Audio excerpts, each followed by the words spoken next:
வணக்கம். இன்றைக்கி நம்ம பார்க்க போகிற சமையல் ஒரு அருமையான சௌச்சௌ தக்காளி கடையில் எப்படி செய்யலாங்கிறத பார்க்கலாம். இது சாம்பார் மாதிரியே இருக்கும். இட்லி, தோசை, சப்பாத்தி, சாதம், ஊத்தப்பம், பொங்கல் எல்லாத்துக்குமே தொட்டு சாப்பிட்லாம். இந்த ஒரு சைடிஷ் இருந்துச்சுன்னா எல்லாத்துக்குமே தொட்டு சாப்பிட்லாம். நல்ல டேஸ்ட்டாகவும் இருக்கும். சௌச்சௌ பிடிக்காதவங்களுக்கு இந்த மாதிரி கடையல் பண்ணி கொடுத்திங்கன்னா நல்லா விரும்பி சாப்பிடுவாங்க. டயட்டில் இருக்கிறவங்க இந்த மாதிரி அதாவது சௌச்சௌ போட்டு அடிக்கடி எடுத்துகிட்டு இருந்திங்கன்னா உடல் எடை நல்லா கண்ட்ரோலுக்கு வரும். சுகர் லெவலும் நல்லா கண்ட்ரோலுக்கு வரும். ஸோ வாங்க இந்த அருமையான சௌச்சௌ தக்காளி கடையில் எப்படி செய்யலாங்கிறத பார்க்கலாம். இப்போ ஒரு குக்கர் எடுத்துக்கலாம். இதில் பார்த்தீங்கன்னா ஒரு 50 கிராம் அளவுக்கு பாசிப்பருப்பு சேர்த்துக்கலாம். கழுவிட்டு சேர்த்துருக்கேன். நல்லா பொடி பருப்பாக எடுத்துக்கோங்க, அப்போ தான் உங்களுக்கு நல்லா கரைஞ்சி வரும். இப்போ இது கூடவே மீடியம் சைஸாக ஒரு சௌச்சௌ தோலெல்லாம் எடுத்துகிட்டு கட் பண்ணி வச்சுருக்கேன், அதை அப்படியே சேர்த்துக்கலாம்.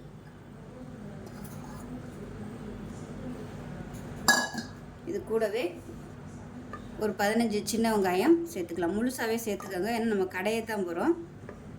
2 பூண்டு பல், 2 பச்சை மிளகா, பெரிய பச்சை மிளகாயை 2ஆக கட் பண்ணி வச்சுருக்கேன். மீடியம் சைஸாக 2 தக்காளி கட் பண்ணதை சேர்த்துக்கலாம். இப்போ இதில் 1 டேபிள் ஸ்பூன் அளவுக்கு குழம்புத்தூள் இல்லை சாம்பார் தூள் சேர்த்துக்கலாம். இதில் கொஞ்சமாக 1/4 டீஸ்பூன் போல் மஞ்சள் தூள் சேர்த்துக்கலாம்.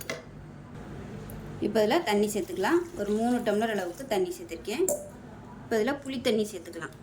சின்ன சுண்டைக்காய் சைஸுக்கு புளி ஊற வச்சுட்டு கரைச்சி வச்சுருக்கேன். இப்போ அந்த புளி தண்ணியை சேர்த்துக்கலாம்.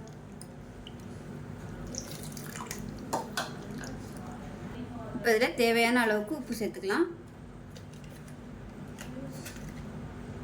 அவ்வளோதான். இப்போ குக்கரை மூடி வச்சிடலாம்.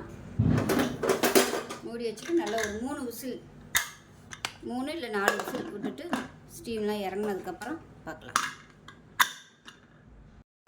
இப்போ விசில் விட்டு ஸ்டீம்லாம் நல்லா இறங்கிடுச்சு, எப்படி இருக்குன்னு பார்க்கலாம்.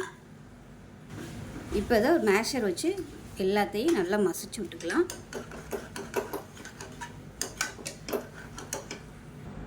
இப்போ பாருங்கள், எல்லாமே நல்லா கடைஞ்சிட்டேன். தேவைப்பட்டால் தண்ணி ஊற்றிக்கோங்க. இப்போ இதில் பொடியாக நறுக்குன்னா கொத்தமல்லியில் சேர்த்துக்கலாம். சேர்த்து கலந்து விட்டுட்டு இப்போ இதுக்கு ஒரு தாளிப்பு கொடுத்துக்கலாம். இப்போ இது கெட்டியாக இருக்குது, அதனால் 1 டம்ளர் தண்ணி ஊற்றிக்கிறேன். ஊற்றிட்டு கேஸ் ஆன் பண்ணிவிட்டு நல்லா கொதிக்க விட்டுக்கலாம். இப்போ பாருங்கள், நல்லா கொதிச்சிருச்சு. இப்போ சைடில் மாற்றிட்டு இதை தாளிப்பு கொடுத்துக்கலாம். இதில் கொஞ்சமாக எண்ணெய் விட்டுக்கலாம். எண்ணெய் நல்லா சூடாகிடுச்சு. 1 டீஸ்பூன் போல் கடுகு சேர்த்துக்கலாம். 1 டீஸ்பூன் சீரகம், 2 வரமிளகாய் சேர்த்துக்கலாம். இப்போ இதில் சின்னதாக பெருங்காயத்தூண்டு சேர்த்துக்கலாம். பூண்டு 2 பல் பூண்டு தட்டி வச்சுருக்கேன், அதையும் சேர்த்துக்கலாம். கொஞ்சமாக கருவேப்பிலை சேர்த்துக்கலாம். பூண்டு நல்லா பொரிஞ்சிருச்சு. இந்த தாளிப்பை இதில் கொட்டிடலாம்.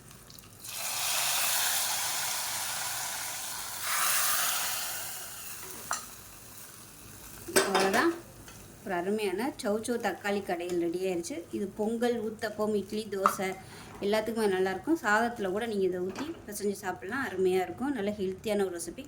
செஞ்சு பாருங்கள். செஞ்சு பார்த்துட்டு எப்படி வந்துச்சுங்கிறத சொல்லுங்கள். வீடியோ பிடிச்சின்னா லைக் பண்ணுங்கள், கமெண்ட் பண்ணுங்கள், சேனலை சப்ஸ்கிரைப் பண்ணுங்கள், பக்கத்தில் பெல் பட்டனை ப்ரெஸ் பண்ணுங்கள். நன்றி.